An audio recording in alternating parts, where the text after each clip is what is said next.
શાસ્ત્ર 36 જેના જીવનમાં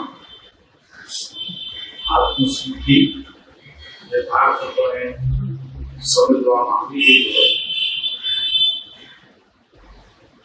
અને એ પ્રમાણે જીવનનું પ્રવર્તન પણ થતું રહે તો એમના જીવનમાં અપૂર્વ અવસર આવ્યા.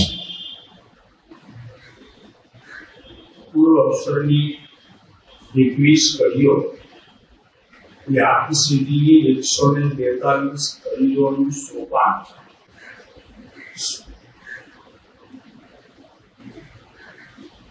બંને રચનાઓ અદ્ભુત છે, પણ આત્મસિદ્ધિ એટલા માટે વિચારવા યોગ્ય છે કે એમાં મતાર્થીના લક્ષણ અને આત્માર્થીના લક્ષણનો વિશેષ ભેદ ઉતાર્યો છે અને એ ભેદની દરેક સાધકને લક્ષ્ય પ્રગટ થાય એની પણ સહેજે આ જ્ઞાનીઓની અદભુત વાણીનો યોગ એવી રીતે આ આત્મસિદ્ધિમાં બધો છે કે સામાન્ય 2 ચોપડી ભણેલો એવો કોઈ પણ સાધક આ વાત સમજી શકે. અપૂર્વ અવસરની ગહનતા છે. તો જેના જીવનની અંદર આત્મસિદ્ધિ સ્વપ્રમાણ એવા પરિણામમાં જો પરિણમી હોય તો અપૂર્વ અવસર એની એક ગાથા સમજવાની જરૂર નથી, પણ સહેજે એના જીવનમાં આચરણ થઈ જાય છે. એવી આ આત્મસિદ્ધિની આત્માર્થી લક્ષણ સંબંધીની આ 36મી ગાથા આપણે વિચારી રહ્યા છીએ. આજે એમાં આ ગાથાના મૂળ સૂત્રો આપણે બધા સાથે 3 વખત દોરાવીશું. મનથી, વચનથી અને શરીરથી એવા 3 પ્રકારે આપણે એને વંદન કરીશું. એ આત્મસિદ્ધિની આ ગાથાને દ્રવ્યથી અને ભાવથી તો આપણે બધા સાથે એનું પઠન કરીએ.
આજે વ્યવહાર વિના પરમાર્થ હોતો નથી અને પરમાર્થ વિના મોક્ષ હોતો નથી.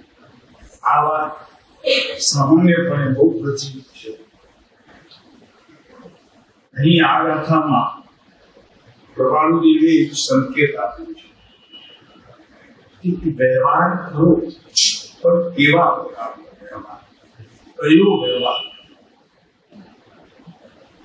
તો અહીં કીધું કે એ જ વ્યવહાર કે જે વ્યવહાર આત્માને અનુસરતો તો હોય પણ આત્માને અનુભવની સ્થિતિમાં નહીં.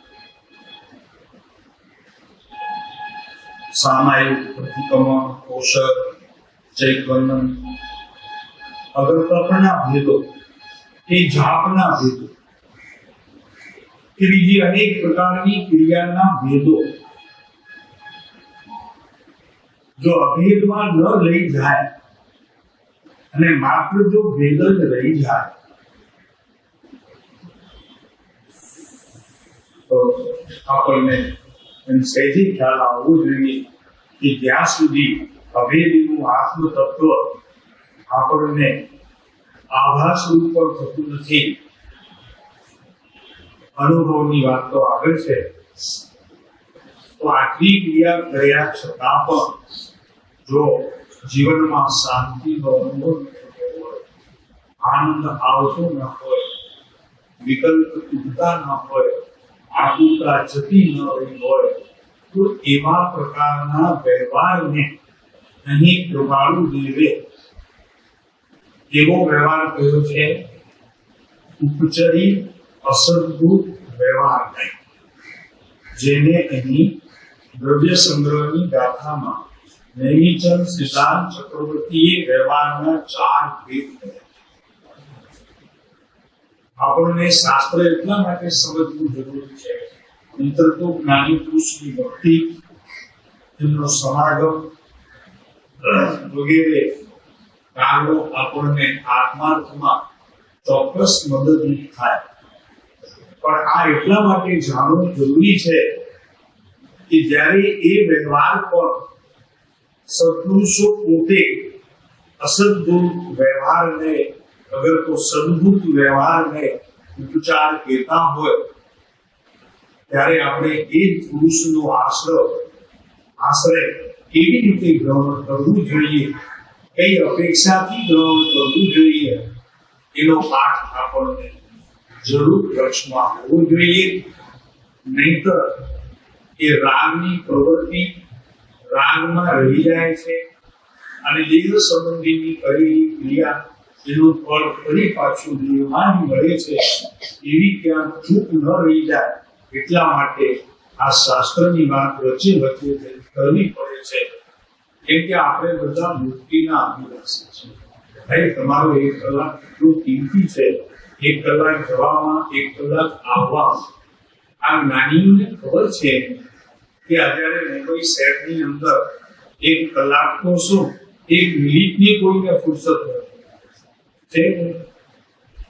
એમ કે મળવાની ફુરસત મુંબઈ, અને છતાં મુંબઈ છોડી ભરવાની ફુરસત મુંબઈમાં નથી. મુંબઈ છોડી તો 1 કલાક આવવા જવાનો, 1 કલાક અહીં ફરી પાછું રહેવાનો, આમાં 3 કલાક તમારા એવી રીતે જાય છે કે કૃપાળુદેવને ખબર છે.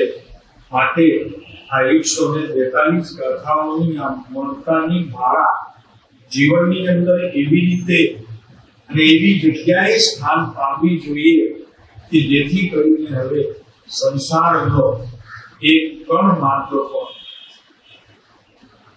પ્રેમ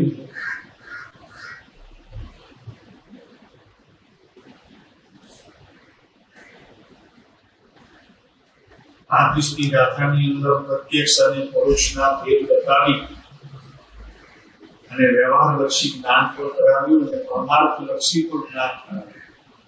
અને અહીં આ ગાથામાં એ છે કે વ્યવહાર તો એ જ સાચો છે કે જે આત્માને વૃત્તિ તરફ લઈ જાય. એ જ ખરેખર જીવ નામના પદાર્થને પ્રસિદ્ધ કરે છે એ જ ખરેખર જીવનો પદ છે અને તે જ ખરેખર પરમાર્થ છે. જીવ છે તે જ વિશ્વમાં ઉત્તમમાં ઉત્તમ પદ છે. બીજા કોઈ રાષ્ટ્રપતિ સુધીના બી બધા પદ કે આચાર્ય ઉપાધ્યાય સુધીના બધા પદ, પણ જ્યાં સુધી જીવને પહોંચી વળી શકતા નથી, એટલે અનુભવ સ્વરૂપ કરી શકતા નથી, તો એવા આચાર્ય ઉપાધ્યાય અને નવી પદ પર રાષ્ટ્રપતિ પદથી જરાય ઊંચા હશે. એનાથી કઈ વિશેષ છે એવું ન સમજ. આ જૈન દર્શનની મૂળ વાતો છે અને મૂળિયું પકડ્યા વગર વૃક્ષ કેવી રીતે ઉભું છે? તમારા વ્રત જપ તપ કરવા નથી, કરવા જેવા નથી એમ કહેવાનો આશય નથી, પણ એ એવી રીતે હોવા જોઈએ કે જે આત્માના પ્રત્યેક પર્યાયમાં એનું એવી રીતે વ્યવહાર અને પરમાર્થનું સંયોજન થઈ જવું જોઈએ કે જેથી કરીને એક વ્યવહારનું કાર્ય પરમાર્થને એટલે કે આત્માને એટલે કે જીવને એટલે કે પદાર્થને એટલે કે પદને એટલે કે પરમાર્થને અનુસરનારું હોવું એ જ પ્રયોજન છે. ક્રિયા કરવાનું પ્રયોજન પણ શું છે? મુક્તિ છે. તપ કરવાનું પ્રયોજન શું છે? મુક્તિ છે. યાત્રા દાન શીલ વગેરે કરવાનું પ્રયોજન શું છે? મુક્તિ છે. માત્ર શુભ પરિણામ છે અને એ શુભ પરિણામમાં અટકી જનાર માટે આ ગાથા આમી છે કે જો ભાઈ તારો વ્યવહાર પરમાર્થને અનુસરનારો જો નથી, એટલે આત્માને અનુસરનારો જો નથી, એટલે કે મોક્ષ પદને અનુસરનારો જો નથી, તો તારો વ્યવહાર અસદભૂત ઉપચાર વ્યવહારને એને કહેવામાં આવશે. તેનો અર્થ એ છે કે માત્ર ઉપચાર છે અને ઉપચાર છે તો કેવા માત્ર છે, તપ તારું કેવા માત્ર રહેશે? કારણ કે એ અસદભૂતમાં ગઈ. અસદભૂત એટલે આત્મા છતો પદાર્થ, એમાં ન જતા માત્ર વ્યવહાર પણ રહી ગયું. એને વ્યવહાર પણ કહેવાયો નહીં. કેમ કે એ સંબંધીની પ્રત્યેક અવસ્થાઓ તારી પર્યાયથી બહાર હતી. જરી આજે વાત થોડી શાસ્ત્રના થોડાક શબ્દો કંઈક વિશેષ આવે તો ગભરાતા નહીં, ન સમજાય તો આ વાત જીવનમાં એવી રીતે એવી જગ્યાએ રાખજો કે જેથી કરીને આ આત્મસિદ્ધિની એક ગાથા આપણા જીવનની અંદર એવી રીતે વણાઈ જાય કે જે કૃપાળુ દેવ જ્ઞાની પુરુષો હરિહંત પરમાત્મા વણાઈ જાય, આચાર્ય ઉપાધ્યાય અને સાધુ પદ વણાઈ જાય. એમાં આત્મસિદ્ધિના 142 ગાથાનું ચૂર્ણ કરી એની ભાતી કરી અને સત્પુરુષોની સમીપ બેસનારને મુક્તિ માટે બહુ ઝંખના નહીં કરવી પડે. આ વાત જ્ઞાની પુરુષો ખાતરીપૂર્વક કહે છે. એટલે અહીંયા આવા એ જીવ છે, આત્મા છે, તે જ પદ છે વિશ્વમાં, એનાથી કોઈ બીજો પદ નથી. આપણને એમ થશે કે સાહેબ આચાર્ય પદને તો ઉપર રાખો. ભાઈ તમે તો આચાર્યની વાત કરો છો, અમે કહીએ છીએ ગણધર પદની એનાથી ઊંચું નહીં. તમે તો ગણધર પદની વાત કરો છો, પણ સાહેબ અમે તો કહીએ છીએ તમને બધાને પ્રભુ કે અરિહંત પદ પણ એનાથી ઊંચું નહીં. સાહેબ હજી જરા ગીરાતો તો કે સિદ્ધ પદ પણ એનાથી ઊંચું નહીં. આ પદની વાત ચાલે છે. એક વખત તારા આત્મગમ્યમાં જરા બેસવા માટેનો થોડોક સમયનો પુરુષાર્થ પણ તારા જીવનની બધી વ્યવસ્થાઓ બદલી નાખશે. વ્યવહારની ભાષા બદલી જશે. વ્યવહારની પ્રત્યેક ક્રિયાને એનો સમાગમ બદલી છે. આવી ઉત્તમ વાત છે. જો તો એક હોય ત્રણ કામ, પછી તે તીર્થંકરો જે કામમાં વિચરતા હોય એવો કામ ચોથો કે બીજાથી અઘરો હોય એ પંચમ કામ. જેને કાળ પણ નડતો નથી એવું આ આત્મપદ સર્વ કાળમાં એક. ચોથા કાળમાં કઈક મગની દાળ અને ચોખાની ખીચડી થતી હશે, અને અહીં પંચમ કાળમાં કઈ રીતિ અને કાકડાની થતી હશે, તો એવું હોય ને. એક ત્રણ કાળમાં એક જ આવનાર ભવિષ્યમાં પણ જેને આત્મપદ પ્રાપ્ત કરવું છે, બુદ્ધિ જેને જોઈએ છે, તેને એવો વ્યવહાર હોવો જોઈએ, કરવો જોઈએ, આગળવો જોઈએ, પ્રયોજન હોવો જોઈએ કે પ્રત્યેક વ્યવહાર એની એક અવસ્થાઓ એક નામનો એક અંશ પ્રવૃત્તિ રહ્યો છે. બધામાં અત્યારે એક પદ પ્રવૃત્તિ રહ્યું છે. આત્માને અનુસરનારો નહીં, પણ બીજા ભાવોને અનુસરનારો અત્યારે જે પ્રવૃત્તિ રહ્યો છે તેનાથી પાછા વળવાની વાત છે. સિદ્ધ પદને કેમ આત્મપદથી ઉચોડવા લીધું? તો કે સિદ્ધ પદ પર એ આત્મપદની ઉત્પાદક સ્થિતિમાં છે. એવી સ્થિતિ છે. તમને લાગશે કે સિદ્ધ પદથી મારું આત્મપદ ઊંચું. હા ભાઈ, તારું આત્મપદ બહુ ઊંચું. વિશ્વમાં સિદ્ધ પદની તોડે પર જો મૂકવામાં આવે તો આત્મપદ વધી જાય છે. એટલે સિદ્ધ પદનું ઉત્પાદક ફરી કહીએ છીએ, સિદ્ધ પદનું ઉત્પાદક પણ તારું આત્મપદ છે. એક દ્રષ્ટિ આત્મા તરફ કરતા વિશ્વના તમામ આત્માઓને તુકારી એક સમયની પર્યાયમાં એવી રીતે સમાવી દે છે કે એની ઉત્કૃષ્ટતામાં એક સમય માત્ર પણ કઈ આંચ આવતી. આત્મપદની અંદર અનિયંત પરમાત્મા, સિદ્ધ પરમાત્મા, આચાર્ય પરમાત્મા, ઉપાધ્યાય પરમાત્મા અને સાધુ પરમાત્મા જો બેઠા હોય તો પણ એ આત્મપદને જરી પણ કાંઈ આંચ આવતી નથી, પણ ઉલટાનું એ પદની કંઈક વિશેષ કિંમત વધી જાય છે. એવો અત્યારે તું છે.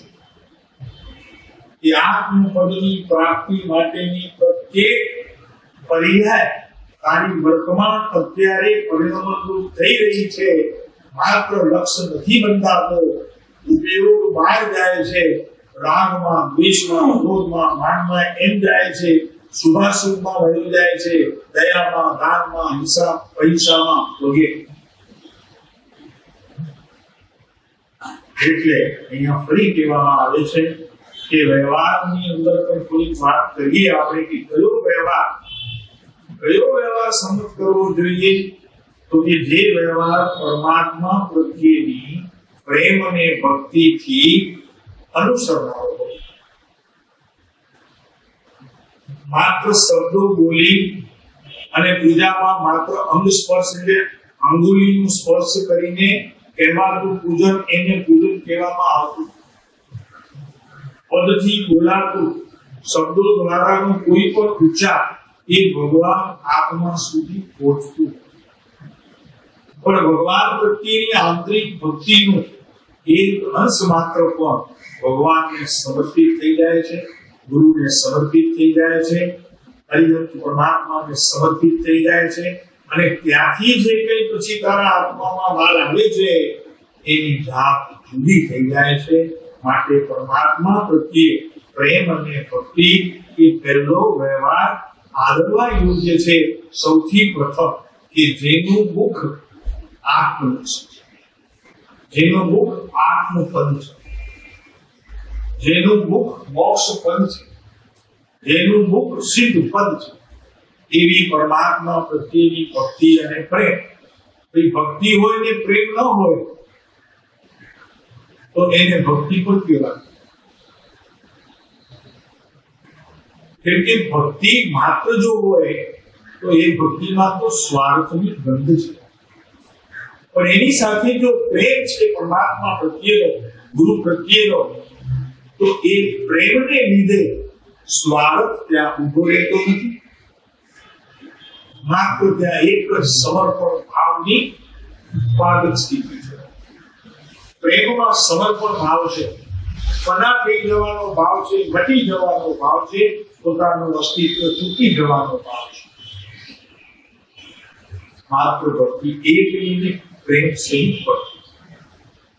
બીજો બોલ છે કે જીવ અને જગત પ્રત્યે આત્મીયતા ભરી સામૂહિક એ વ્યવહારનો બીજો બોલ. વ્યવહાર પણ કેવો આત્મલક્ષી હોવો જોઈએ, તે વ્યવહાર સંમત એટલે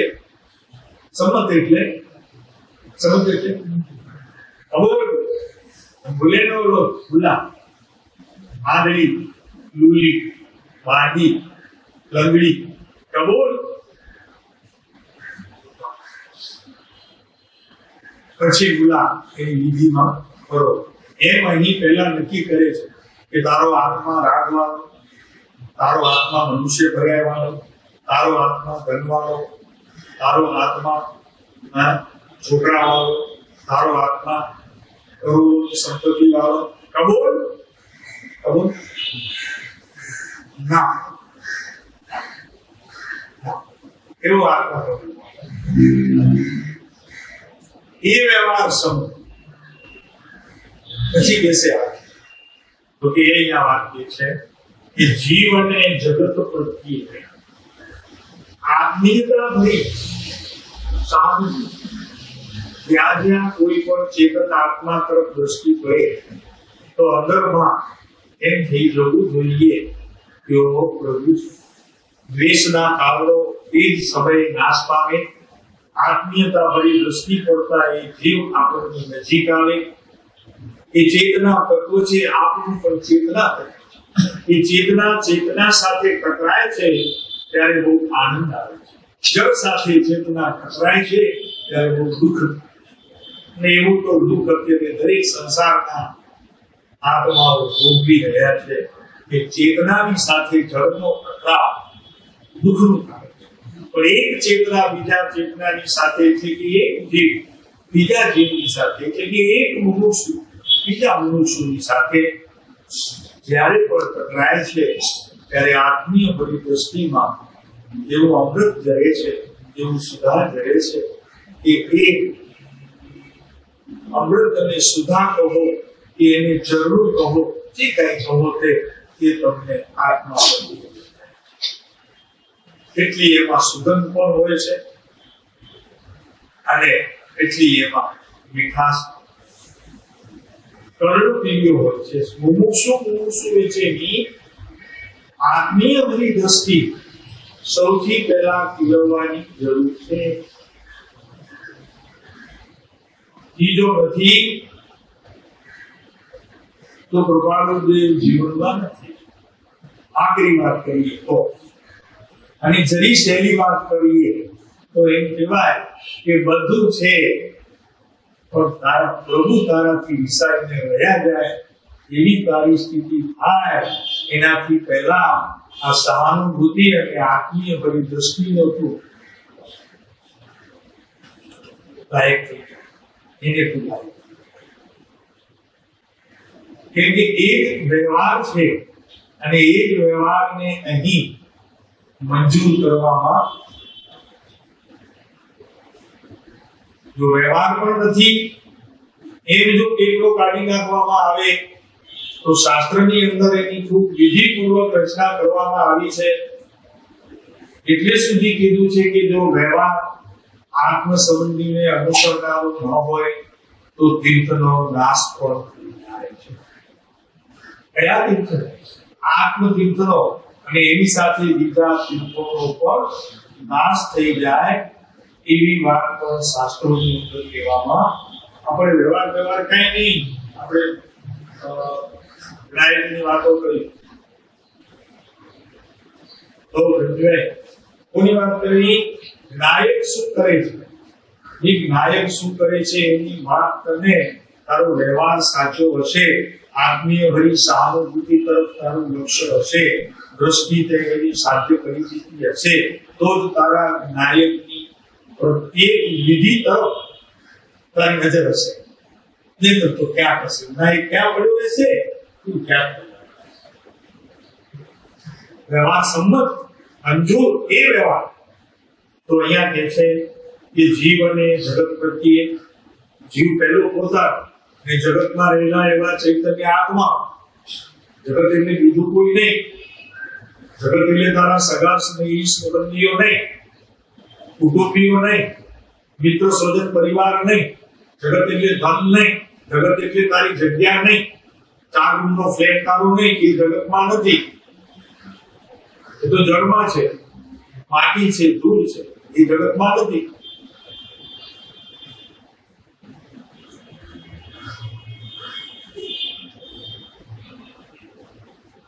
તો આત્મીય ભરી સહાનુભૂતિ ત્રીજો ગુણ છે. હવે અહીં જે વાત આવે છે તે ભૌતિક જગત પ્રત્યે વ્યક્તિ, આ જગત કે સમસ્ત વિશ્વની અંદર જે કઈ જળ વસ્તુઓ છે કે જેમાં ચેતનાનો એક અંશ પણ નથી, એવા જળ પદાર્થો પ્રત્યે તમે જે અત્યારે પ્રીતિ છે, એના પ્રત્યેની જે આસક્તિ છે, એમાં જે અહંકાર છે, એમાં જે મમકાર છે, એવી વસ્તુઓ પ્રત્યે વિરક્તિ, ધન પ્રત્યે વિરક્તિ, દીકરા પ્રત્યે વિરક્તિ, ઘર કુટુંબ પ્રત્યે વિરક્તિ, કેમ કે એ જગતમાં આવી રહી છે એમ કહેવામાં આવ્યું છે. આ જગતમાં જળ પદાર્થ અને એના પ્રત્યે આત્મા ચૈતન્ય પ્રભુ અંદરમાં બેઠો છે, એની પર્યાયમાં પણ આ વસ્તુ નથી. કેમ કે એ પર્યાયને તો ઉચ્ચાર અસદભૂત વ્યવહારને કહીને બહાર કાઢી નાખે, પણ એના પ્રત્યેની જે મમતા છે એને થોડી સમય માટે અપેક્ષિત થી કહીએ તો ઉપચારિક અસદભૂત વ્યવહાર થયેલો છે. તો ઉપચારિક એટલે શું કે ભાઈ એ છે મારી પાસે, એની મમતા છે, દીકરા પ્રત્યેની મમતા, ધન પ્રત્યેની મમતા, ઘર પ્રત્યેની મમતા, એ બધું છે મારી પાસે. પણ ક્યાં છે?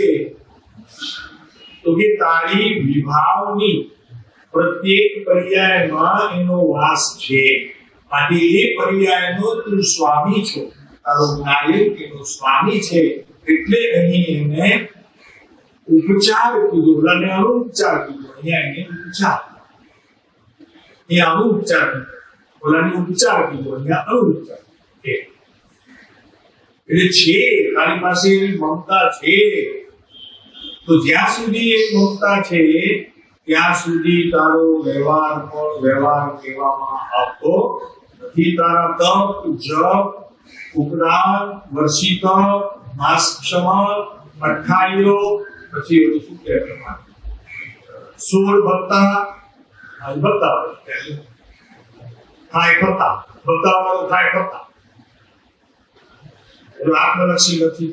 તો એ કહે છે કે એ તારી પર્યાયમાં જો છે અને એના પ્રત્યેનો જો મમત્વ છે તો એને અહીં સંમત, એ વ્યવહાર સંમત ને, એ વ્યવહાર કબૂલ ને, એ વ્યવહાર મંજૂર ને. જ્ઞાનીઓના વિષયમાં એ વ્યવહારને મંજૂરી આપવામાં આવતી નથી, એને આત્મલક્ષી કહેવામાં આવતું નથી, એને આત્મપદમાં એનું પરાવર્તન થાય એમ લેવામાં આવતું નથી.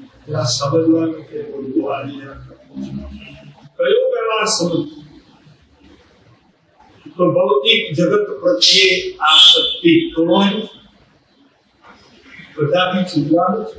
કમસે કમ તારા જ્ઞાનની અંદર તો એવો નિર્ણય હોવો જોઈએ કે ભલે તું એને મારું કે, પણ મારું કહેતી વખતે આ મારું નથી, એવા પ્રકારનું જ્ઞાન તો તારું પ્રત્યેક સમય હાજર. તો એમાંથી આસક્તિ ધીરે ધીરે ખૂટશે. નહીતર તો એક બાજુ ભક્તિ કરી અને બીજી બાજુ મારા પર મમકાર ને આ મિલકત તો છૂટતી નથી. પ્રભુ એનું કઈ ફળ નથી, એને વ્યવહાર જ કીધો. જૈન દર્શનની અંદર એને વ્યવહાર જ નથી કર્યો. તો કયા વ્યવહારની વાત કરી? તો કે વ્યવહાર વગર કઈ હોય?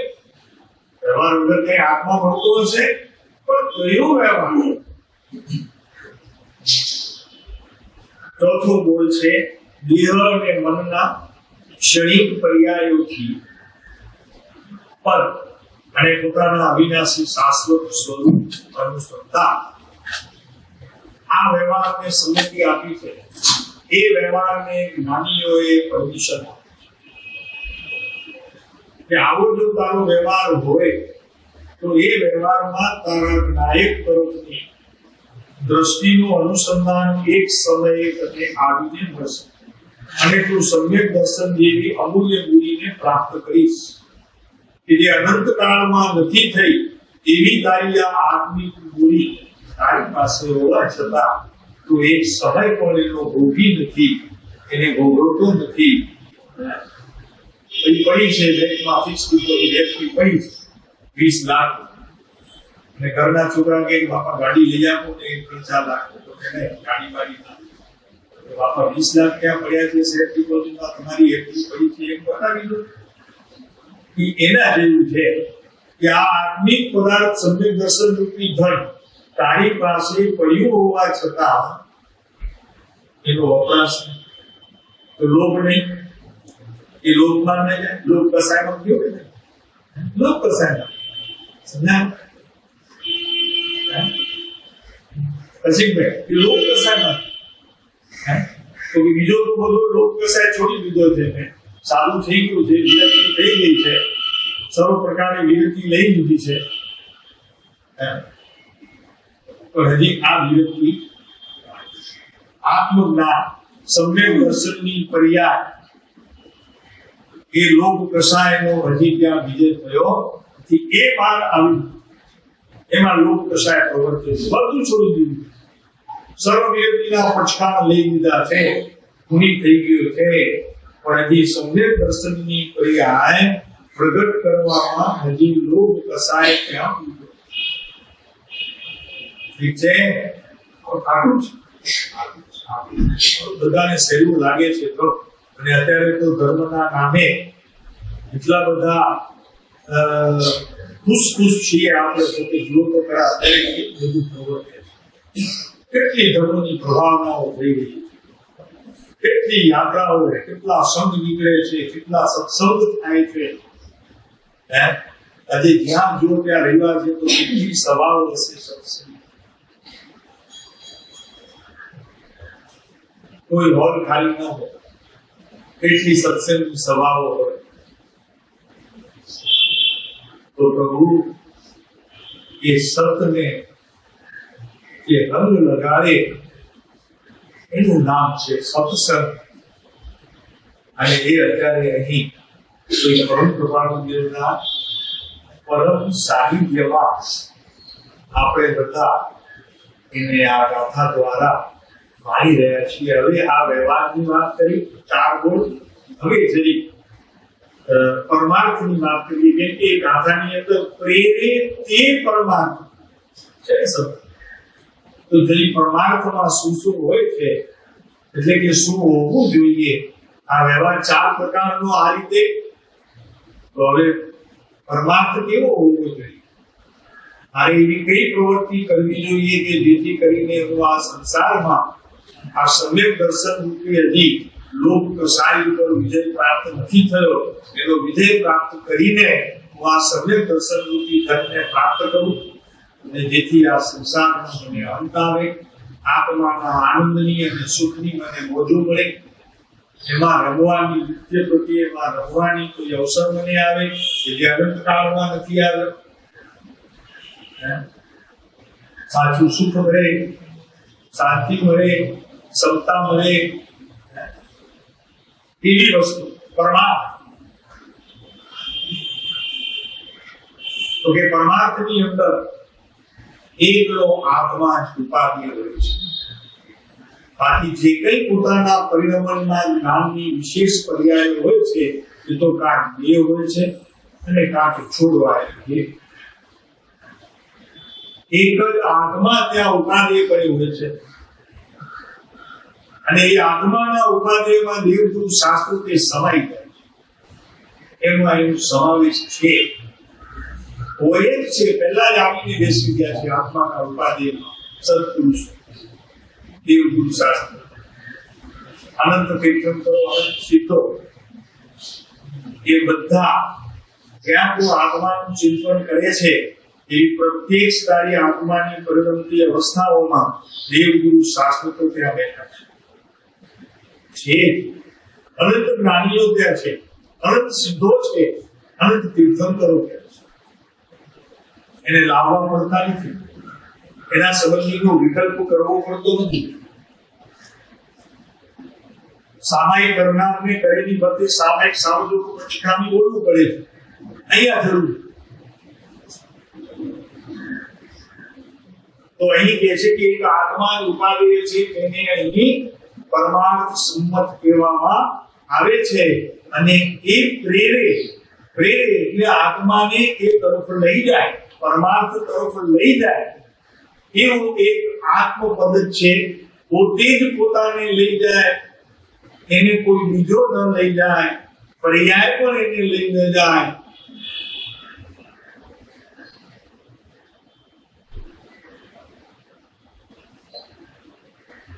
સમ્યક દર્શનની પર્યાય પણ જ્ઞાયક તરફ ન લઈ જાય પણ જ્ઞાયક સમ્યક દર્શનની પર્યાયને દાન આપીને પ્રગટ કરે એવો વ્યવહાર છે જૈન દર્શન જ્ઞાયકને કોઈ આશરાની જરૂર પડે કોઈ પ્રભુ એમ છે જ નહીં એ વ્યવસ્થા જૈન દર્શન વિતરાગ માર્ગની અંદર છે નહીં અને માર્ગ કોઈ કહેતો હોય તો તે વિતરાગ માર્ગ નથી એ જૈન માર્ગ નથી એ આત્મ માર્ગ નથી બીજાની વાત કરતા છે આત્મા પોતે આપ પર્યાયનો કરનાર પણ આત્મા નહીં નાયક નહીં એ ખરેખર પરમાર્થ સાચો છે પરમનામ ઉત્કૃષ્ટ અને અર્થનામ પ્રયોજન એવા આત્માના ઉત્કૃષ્ટ પ્રયોજનના અર્થે આ ગાથા કહેવામાં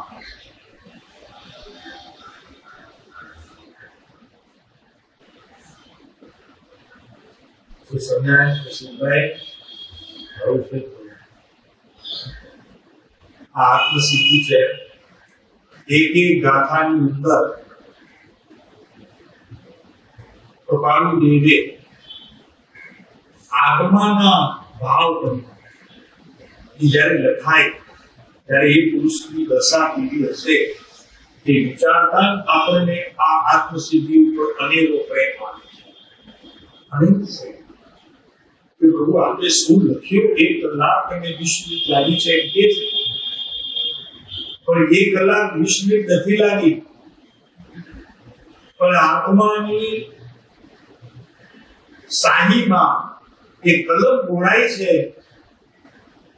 સમય માત્ર લખાય સમય માત્ર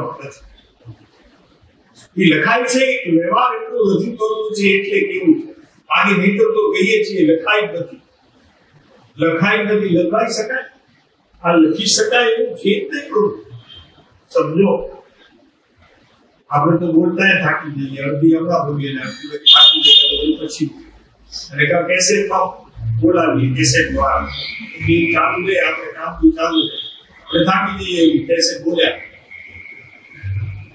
આમને લખતા કઈ ભાવની રમત હશે ત્યારે વિચાર કરતા પુરુષ પ્રત્યેનો અહોભાવ વધી જાય છે કે આ પંચમ કાળની અંદર પણ આવા ઉત્તમ શાસ્ત્રની રચના જવલેજ જોવા મળે આ કાળ તો અહીં વાત ચાલે છે પરમાર્થ વ્યવહારના 4 ગુણ જોઈએ આવ્યા પરમાર્થ તો કે એ જ ખરેખર પરમાર્થમાં ઉપાદેય છે એક આત્મા સમ્યક દર્શન ઉપાદેય નથી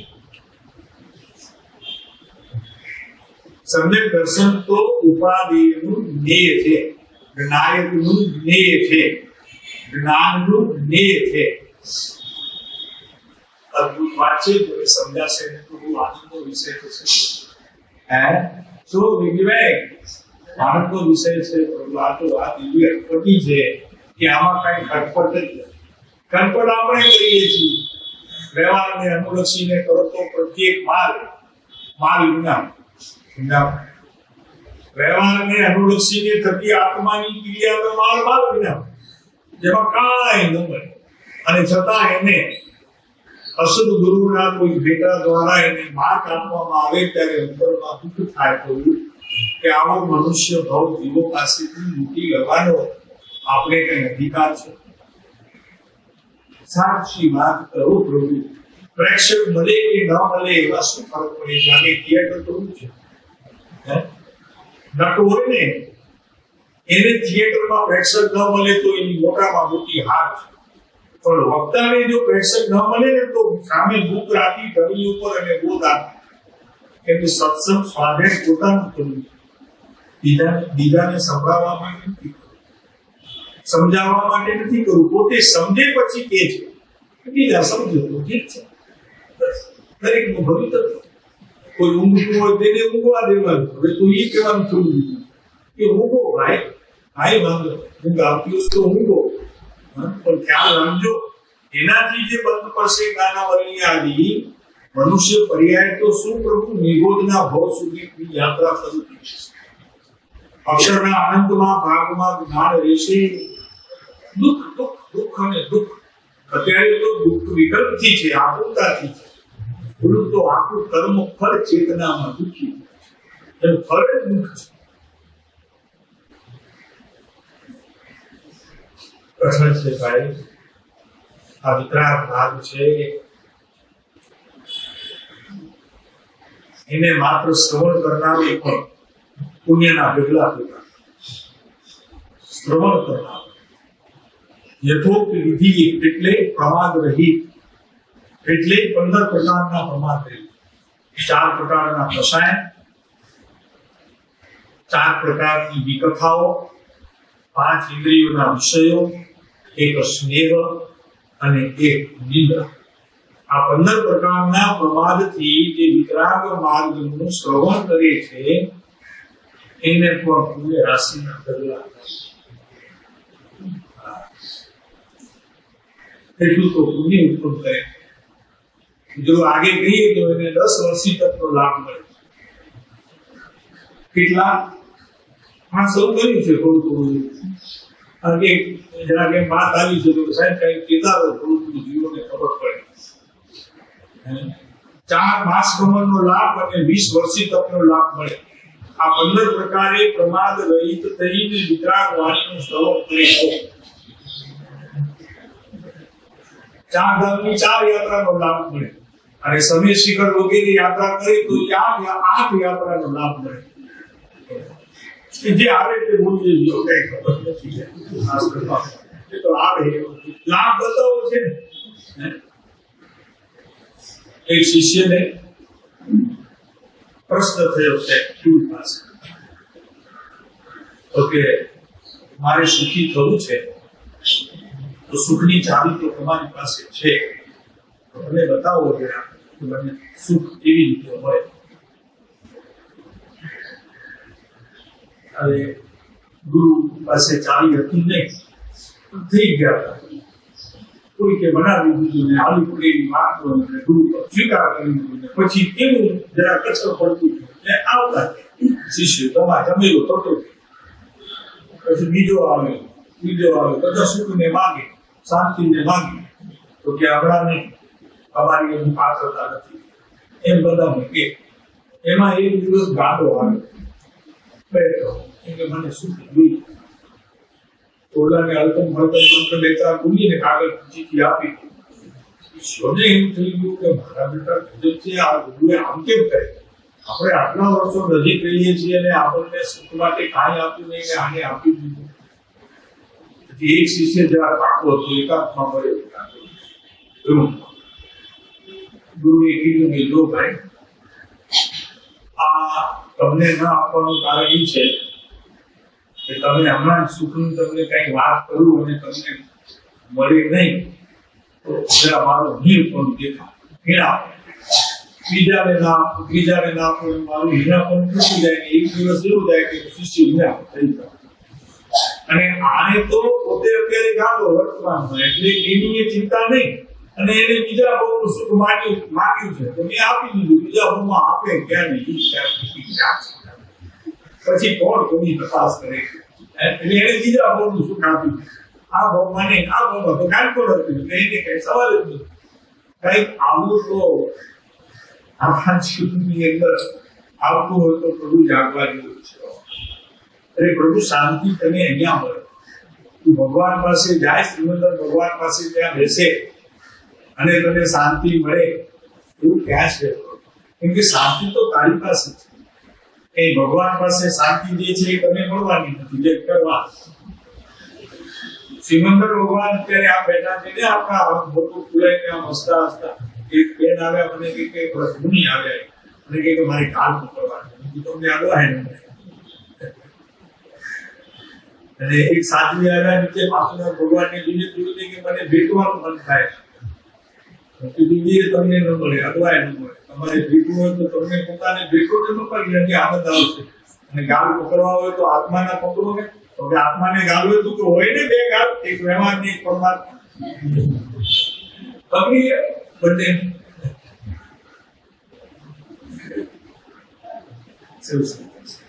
એટલો સરસ વાત છે. અહીંયા તો એક નાયકની વાત છે. અને એ પણ આ ગાથાની અંદર વ્યવહારને અનુસરતો પરમાર્થ બતાવ્યો છે કે બિલકુલ વ્યવહાર નથી, તપ જ નથી, જાપ નથી, કોઈ ક્રિયા નથી, એમ પણ નથી. પણ એ ક્રિયાનું પ્રત્યેક મુખ નાયક તરફ, તારા આત્મા તરફ નિષેધ નથી કરતા જ્ઞાનીઓ ક્યાંય ભક્તિઓ, જાપનો, ક્રિયાનો. એમ કે ઘણા કે છે તો તમારે શ્રીમદમાં મજા, કાંઈ તપ કરવું નહીં, એક પૈસો ખિસ્સામાં રાખવું નહીં, બોલવા નહીં, ચડાવવા લેવા નહીં, તમારે તો કઈ પૈસો જ ન જોઈએ. અમારે તો ખિસ્સામાં કઈ જરૂર જ નથી પૈસા, કેમ કે પૈસાથી ધર્મ થાય એવું અમારા કૃપાળુદેવે પહેલેથી ના પાડી દીધી કે એનાથી ધર્મ થાય જ નહીં. અમારે તો મજા છે, નહીં તપ કરવાનું, નહીં જપ કરવાનું, કાંઈ જ નહીં. અને નહીં બીના ચડાવવા બોલવાના નહીં, નહીં ઝૂલા ઝૂલાવાના, કાંઈ જ નહીં. પાણા લઈ જવાના નહીં ઘરે, દીકરા થતા હોય આ એના માટે લઈ જાય ભગવાનને પાણી, એવું કાંઈ કરવાનું નહીં અમારી પાસે. અતિ તાવણ તાવ ગ્રહો ભજીને ભગવંત ભવંત.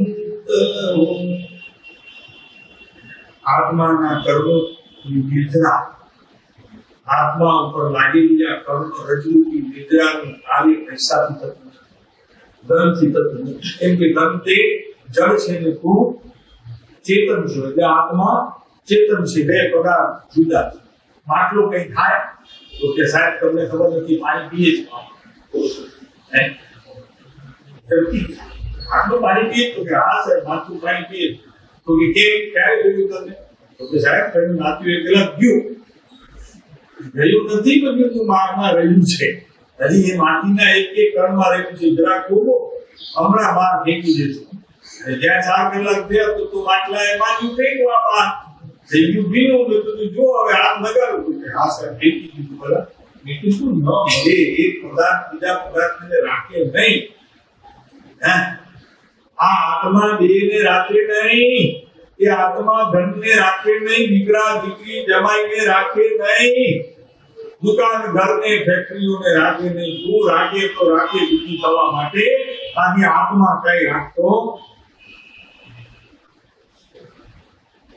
માને તે દુઃખી, રાખતો તો આવે નથી, માને તો નહીં રાખતો, ન માને તો પણ રાખતો એ વાત કહે છે. હવે પરમાત્મા બીજો બોલશે કે પરમાત્મા એક સતત ઉપાધિ છે. સત આત્મા, સત્ય નહીં સત. પ્રભુ કીધું છે કે સત સરળ છે, સુગમ છે, પછી સહજ છે, પછી અને એની પ્રાપ્તિ સર્વત્ર હોય છે. મંદિરમાં જ હોય છે એવું નહીં, ઉપાશ્રય સ્થાનકમાં હોય છે એવું નહીં, ઘરે પણ હોય. દુકાને પણ હોય. અરે પ્રભુ એટલું જ નહીં, ભોગમાં પણ હોય, ઉપભોગમાં હોય. આ ક્યાં છે પ્રભુ? આ કોઈ અજબ ગજબ છે. આ જૈન દર્શનની વાત, વિતરાગ ભાવની વાત. હસતા રમતા પ્રગટ હરિ દેખો રે. હસતા રમતા પ્રગટ હરિ દેખાય, એનું નામ સવજતા છે, સર્વત્ર છે, સરળ છે, સુગમ. એટલે સમય સાધના કળશમાં એક આગ્રહ સુધી છે કે સમ્યક દર્શન તે યજ્ઞ સાધ્ય નથી, સહજ સાધ્ય. આમ વાંચીને ભારી જવાય, પ્રભુ શું વાંચ્યું. આ સહજ પુરુષાર્થ અને યજ્ઞ સાધનમાં આટલો ફરક. સહજ અને યજ્ઞ એટલે પ્રયત્ન. પ્રયત્નથી કઈ સમ્યક દર્શન પ્રાપ્ત થાય એવું નથી. તો સહજ સાધ્ય છે. તો સહજ સાધ્યમાં પુરુષાર્થ કરો કે નહીં? કે નહીં? શું નહીં? અરે ભાઈ, સહજમાં તો એટલો પુરુષાર્થ છે કે એક વખત તું આદરીશ ને તો ભોગ ભેગો થઈ જઈશ. ભોગ ભેગો સમજે? કાઠિયાવાડમાં ભૂલી ગયો ભોગ ભેગો. ભોગ એટલે જમી નો ભૂલી ભેગો થઈ દૂર ચાટકો થઈ જઈશ. એટલો પુરુષાર્થ છે સહજમાં. સહજ પુરુષાર્થ એટલે કૃપાળુ કે સહજ છે, સરળ છે, સુગમ છે અને એની પ્રાપ્તિ પણ સર્વત્ર હોય છે. ઘરમાં હોય, ઉપાશ્રયમાં હોય, સાધકમાં હોય, મંદિરમાં હોય, તારી દુકાનમાં હોય, તારી ફેક્ટરીમાં હોય, ભોગમાં હોય, ઉપભોગમાં હોય. કોણ? તારું નાયક. જોયું છે? કોઈ જોડે છે? જોયું છે? નાયક ને જોયું? બધાને જોયું છે. નાયક ને જોયું તો કે સાહેબ જોયું તો નથી, પણ નિત્ય રહેતા એદાન તો મળે કે એ ભાવ સદા. ત્યાં રાગમાં એદાન હોય, ત્યાં ક્રોધમાં હોય, ત્યાં માનમાં હોય, ત્યાં માયામાં હોય, ત્યાં એકતામાં હોય, ત્યાં અહંકારમાં હોય, ત્યાં દીકરામાં હોય, ત્યાં જમાઈમાં હોય, ક્યાંક ને ક્યાંક એના એદાન તો મળ્યા જ કરે છે. સાહેબ એદાન એટલે તો કે એદાન એની જાત ચેતનમાં ઝાડપણાનો એક મોટો ગુણ છે કે નિદાન છે. સૌ બહુ સહેલું છે પકડવામાં. વેદનામાં પકડાય, સુખમાં પણ છે, થઈ સુખ જગતના પદાર્થોના સુખમાં પણ પકડાય. જરાક આનંદ આવે તો આજે લગ્ન છે દીકરા, એકનો એક દીકરો સારો કરોડપતિ બાપ, કેવા કરોડપતિ. આજે લગ્ન સુખ આનંદ શાંતિ કેવી રીતે જાય એને પૂછો. માને એક માને પૂછો, એને પૂછે કે જમ્યું તો કે ના ના ખબર નથી જમી કે નહીં. તો કે ના નથી જમ્યા, તમે જમો. તો કે આજે તો મને જમવા ભાવે કે ભાવે. અને નિયમ છે આત્માના અતિ આનંદમાં ભોજનનો સહેજે ત્યાગ થઈ જાય છે, તેને એની સાચું તપ ઉત્તમ તપ કહેવામાં આવે છે. આ રસલક્ષી ધર્મમાં ઉત્તમ તપ છે. ભૂખ મરી જાય, આધ્યાત્મિક શક્તિમાં જે પ્રવેશે તેને ભૂખ મરી જાય છે, તેને જ અહીં તપ કહેવામાં આવે છે. એ રસલક્ષી ધર્મમાં ઉત્તમ તપ નામ પામે છે. છોડે એને તપ નથી, ત્યાગમાં તપ નથી. એ તો આશ્રવ છે, દુઃખનું કારણ છે, વિકલ્પ છે. બધા અંત સાહેબ બદલી નાખતું થશે શું? તમારું હિત થશે. તો આ સત્ય, આ સત્ય તો એ જ ખરેખર પરમાર્થમાં ઉપાદેય છે. એનું નામ સાચું પરમાર્થ છે. આ પરમાર્થ, આને ક્રિયા કહેવામાં આવે છે. અને એ ક્રિયાને અનુસરનારો તે આત્મસિદ્ધિમાં પ્રવેશ કરે છે. અને આત્મસિદ્ધિમાં પ્રવેશ કરનારો સંસારથી મુક્ત છે. તે અપૂર્વ સરવાળો છે. અને અપૂર્વ સરવાળો અંતિમ સંદેશો જે કૃપાળુ દેશો છે એમાં ઈચ્છે છે જે જોડી એમાં પ્રવેશ થઈ બરોબર છે. તેને અંતિમ સંદેશો સુખધામયનંત સુસંત ચહી દિન રાત રહે કલ્યાણ નહીં. પરશાંતિ અનંત સુધામય પ્રણમુ પદતે વર્તે જયતે આપદ.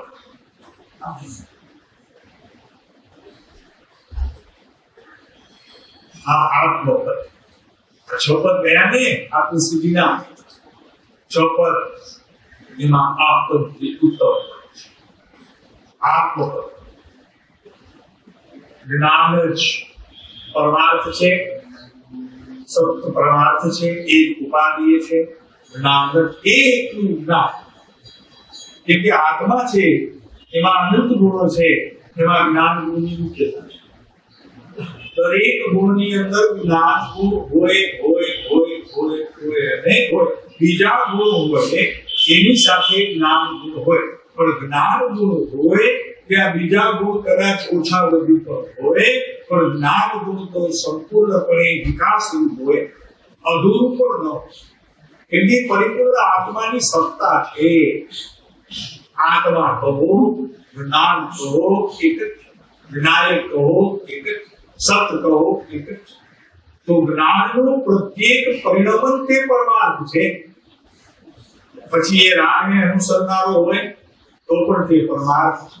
કેમ કે રાગને અનુસરનારી પ્રત્યેક અવસ્થાનો એ જ્ઞાનને ભાગ છે, અને એવા ભાગ સહિત જ્ઞાનને અહીં પરમાર્થ કહેવામાં આવે. એટલે આટલું તો પડશે. આજે શું કરીએ? ગાથા એવી આવી, ગાથા એવી આવી, આત્મસિદ્ધિ બોલ્યા પણ કઈ હવે તો પકડાયો નહીં.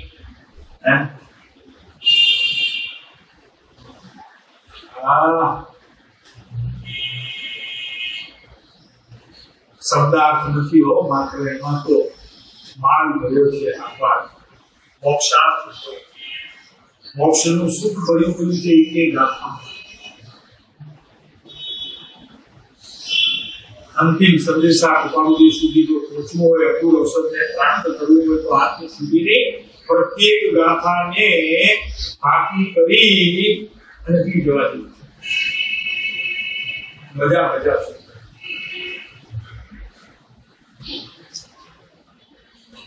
કેટલાય પાઠક કરી, બાકી કેટલા કરી છે, કેટલા કરવાના.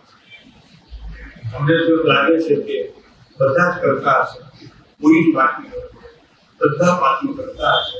142 ગાથા આત્મસિદ્ધિની આપણે ક્યારેક વ્યવહાર અવસ્થામાં અંત સમયે રહી જઈએ, જીભ કામ ન કરતી હોય, લોચા વાટતી હોય, કાનેન્દ્રિયનું શ્રવણમાં કંઈક લોભ કરતી હોય, ચક્ષુ કંઈક કૃપાળુદેવના ચિત્રપટને જોવામાં પણ હકી ગયા હોય, અને મન એવી મંદ બુદ્ધિને પામી ગયું હોય કે કૃપાળુદેવની કદાચ તે સમયે સ્મૃતિ પણ ના આવે, એવા અંતિમ શ્વાસમાં અંતર સ્થિતિએ આત્મસિદ્ધિનું જો રૂપણ કર્યું હોય તો ત્યારે એ હાજર થશે કોઈ પણ ગાથા, અને એ ગાથાનો લાભ તમને જે મળશે એ ભલે કદાચ ઇન્દ્રિયોના વિષયો બધા કદાચ મરી પરવાર્યા હોય, પણ એક નાયક અંદરનો કદી મળતો નથી. એ જીવંત છે, સદાકાળ જીવંત છે, નિગોદના જીવમાં પણ જીવંત છે. તેની સાગરની સ્થિતિ દેવલોકમાં પણ ત્યાં જીવંત છે, તિર્યંશમાં પણ જીવંત છે, કેન્દ્રીયમાં પણ જીવંત છે, બેની ત્રણની ચારણીમાં પણ તે જીવંત છે. એવી આ નાયકની મા સત્તા, એ સત્તાનો તું સ્વામી એક સમય માત્ર તો ત્રીજા પ્રભુ પ્રાપ્ત થશે. એ પરમાર્થને અનુસરનારા પ્રત્યેક કાર્યમાં તારે માત્ર ડૂબકી લગાડવાની છે. બાપમાં જાય ને ડૂબકી લગાડે, ક્યાં કે ચાલ હા મફત લાવે, નામે મફત લાવે, પાસ નહીં લેતા હોય ને, પૈસા લે મફતલાલ છે ને, નામ મફતલાલ છે, કામ મફતલાલ નથી, તો પૈસા લે છે મફતલાલ. હા, તો અહીં જે છે જ્ઞાન જ એકલી જ્ઞાનની નિત્યની તે પ્રવૃત્તિ સમય સમયે પ્રવર્તતી, પછી તે વિભાવની હોય વિકારની હોય, પછી વેદની હોય, મનુષ્યની હોય, ક્યારેક પિરીચની હોય, ક્યારેક સ્ત્રી વેદમાં હોય, પુરુષ વેદમાં હોય, નપુંસક વેદમાં હોય, તો વેદની હોય, મુનિની હોય. મુનિમાં પણ ક્યારેક સારકવાસી હોય, ક્યારેક દેરાવાસી હોય, ક્યારેક તેરાપંથી હોય.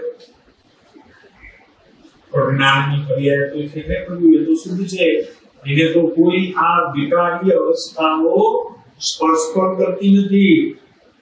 અરે પ્રભુ, શું વાત કરી? મુનિ પદ પર એ જ્ઞાનને સ્પર્શ કરતું. ફરીને કહીએ છીએ, એ સિદ્ધ પદ પર જ્ઞાનને સ્પર્શ કરતું. એ તો છૂટું ને છૂટું રહે. તો એને સ્પર્શે તો શું દોષ આવે? તો એને એ દોષ આવે કે સિદ્ધ પદનો સ્પર્શ થતા, મુનિ પદનો સ્પર્શ થતા એનો એટલો ભાગ મલિન વિભાવ અવસ્થાને પામતા સર્વાંગે આત્માના સ્વાદમાં એ આવતો નથી. એટલી એની બાદબાકી થાય છે. માટે કેવળ જ્ઞાન સિદ્ધ થઈ શકે. કેવળ જ્ઞાનમાં સંપૂર્ણપણે આત્માનો વિકાસ કરવો થઈ જાય છે. એટલે એટલો વિકારનો ભાવ આવતા કેવળ જ્ઞાન પણ સિદ્ધ થતું નથી. આવી ઊંચી વાત કે જૈન દર્શન વિતરાગ માર્ગ કહે. ગીતાનું ગજુ નથી પ્રભુ આ વાત. વિતરાગ માર્ગનું ગજુ છે, કેમ કે એને ગજુ એવું કાઢ્યું છે ને ઊંટના ફૂટની જેમ. જોઈ લો, ઊંટનો ફૂટ વગર કોઈ એવું પ્રાણી નહીં મળે. એવી ફૂટ છે. એમ અહીં વિતરાગ માર્ગની આ ફૂટ છે. એને કોઈ પૂછી વહી શકે નહીં, કેમ કે તે આત્માનો માર્ગ છે, એ જ્ઞાયકનો માર્ગ છે, એ વિતરાગ માર્ગ છે, એ જ્ઞાનનો માર્ગ છે, એ સતનો માર્ગ છે. પ્રેરે તે પરમાર્થ. તો હવે પરમાર્થની વાત આવે છે. તો જ્ઞાન એક જ્ઞાન, આત્મા એ જ્ઞાનથી ભરેલો હતો સમુદ્ર. પ્રત્યેક જ્ઞાનની પર્યાયમાં દિવસ વખત કેટલી વખત આવે છે? સાહેબ સમય કેટલા આનંદ, દિવસમાં આનંદ, બીજા દિવસે બીજા આનંદ, ત્રીજા દિવસે ત્રીજા આનંદ, ચોથા દિવસે ચોથા આનંદ, આઠમા દિવસે પાના, પછી અનંત આનંદ, અનંત આનંદ, અનંત આનંદ, અનંતાનું આનંદ, અનંતાનું આનંદ, અનંત પૂરે આનંદ. કઈ છે તો છેડો છે. તારા જ્ઞાનનો કોઈ છેડો છે? પરિપૂર્ણ વસ્તુ છે, થોડું એમાંથી એનો છેડો હોય જ નહીં. છેડો તો એને હોય કે જે અધૂરો હોય. આદિ તેની હોય કે જે અધૂરો પરિપીઠ વાળો. આનો તો નથી આદિ, નથી અંત. આદિ અને અંત વિનાનો આ પદાર્થ કે તું છો. શું છો? આત્મા છે કે તમારી દ્રષ્ટિ બહાર જશે. તો કે આત્મા છે ને, તું તો નથી ને. નહીં પ્રભુ, તું છે. વિતરાગ પદને પામે એવો તું છો. હરિયન થાય તેવો તું છો. સિદ્ધપદને પામે એવો તું છો. મુનિપદને ધારણ કરે એવો તું છો. અને એ બધા પદ આત્માની અંદર સમાય છે. માટે એકને પકડ એવો છે, દ્રષ્ટિનો જે વિષય એ જ ખરેખર પરમાર્થ છે, અને એ જ ઉપાદેય છે, એ જ વ્યવહારમાં સંમત છે. એટલે વ્યવહારમાં ખરેખર શું છે? સંમત છે. સંમત છે એટલે મંજૂર છે, કબૂલ છે. બીજો કોઈ વ્યવહાર કબૂલ નથી. શેમાં? જૈન દર્શન. જૈન દર્શન એટલે આત્માનું દર્શન. આત્માનું દર્શન એટલે પોતાનું દર્શન. આટલું ટૂંકું પોતાનું દર્શન એ જૈન દર્શન.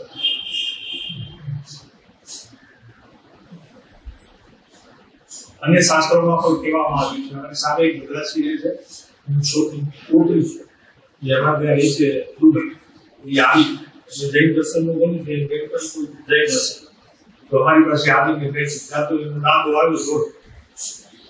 એને એમ કે આ દાદો એનો ધર્મ સમજાવશે પોતા. તો એ આવીને બેઠો. તો अपना अपना धर्म संभालने, अपना अपना धर्म संभालने. क्योंकि तो इसका अर्थ क्या? तो ये आगे उसका धर्म एनो हसे क्या बात करे तो भगत हिंदी में तो देखो इसमें लिखा है अपना अपना धर्म संभालने. लेकिन तो इसका अर्थ क्या?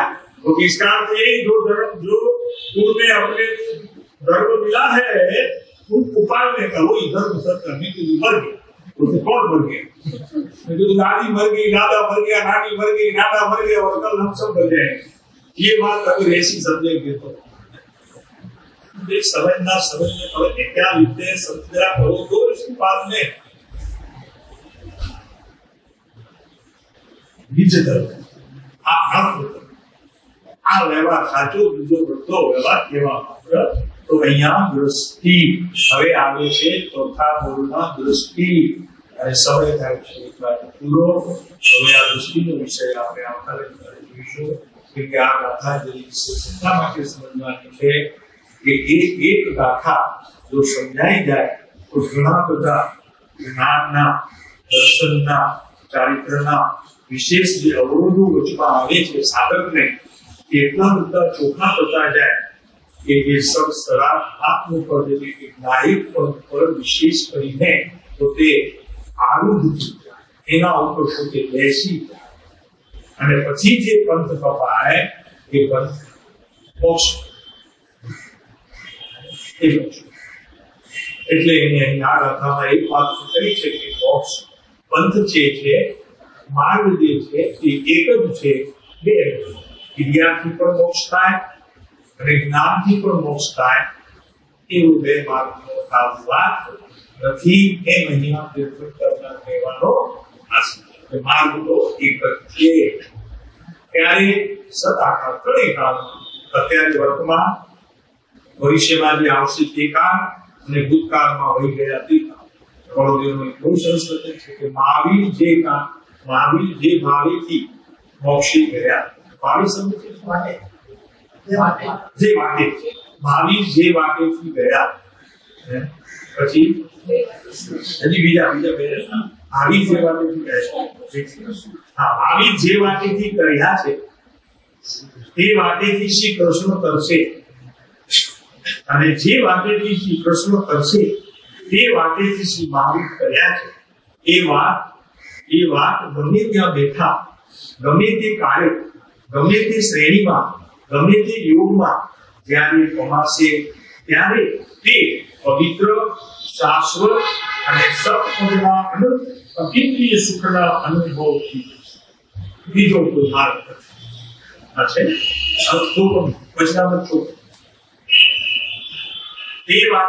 તે વાત સર્વસ્તરે સંભવિત છે. યોગ્ય સાધનની નહીં મળવાથી ભવ્ય પર એ માર્ગ પામતા ભવિ જીવો પર આ માર્ગને નથી પામી શક્યા. એનું કારણ આ સમજ્યા નથી માટે.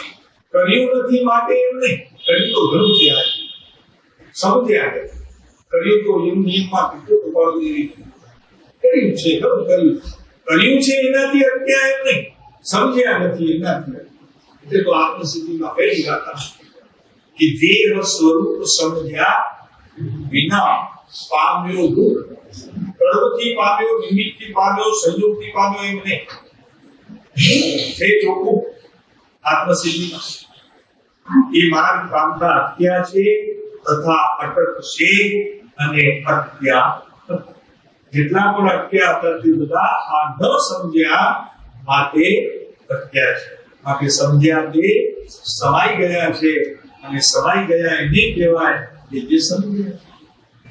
આપણે કઈ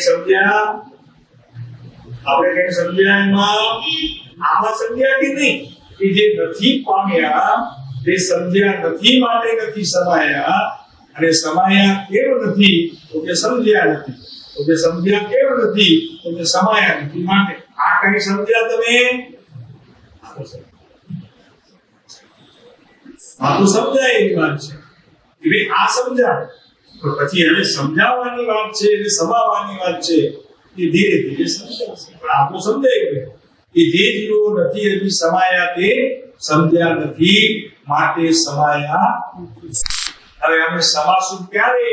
જ્યારે સમજશું ત્યારે આ સમજાવું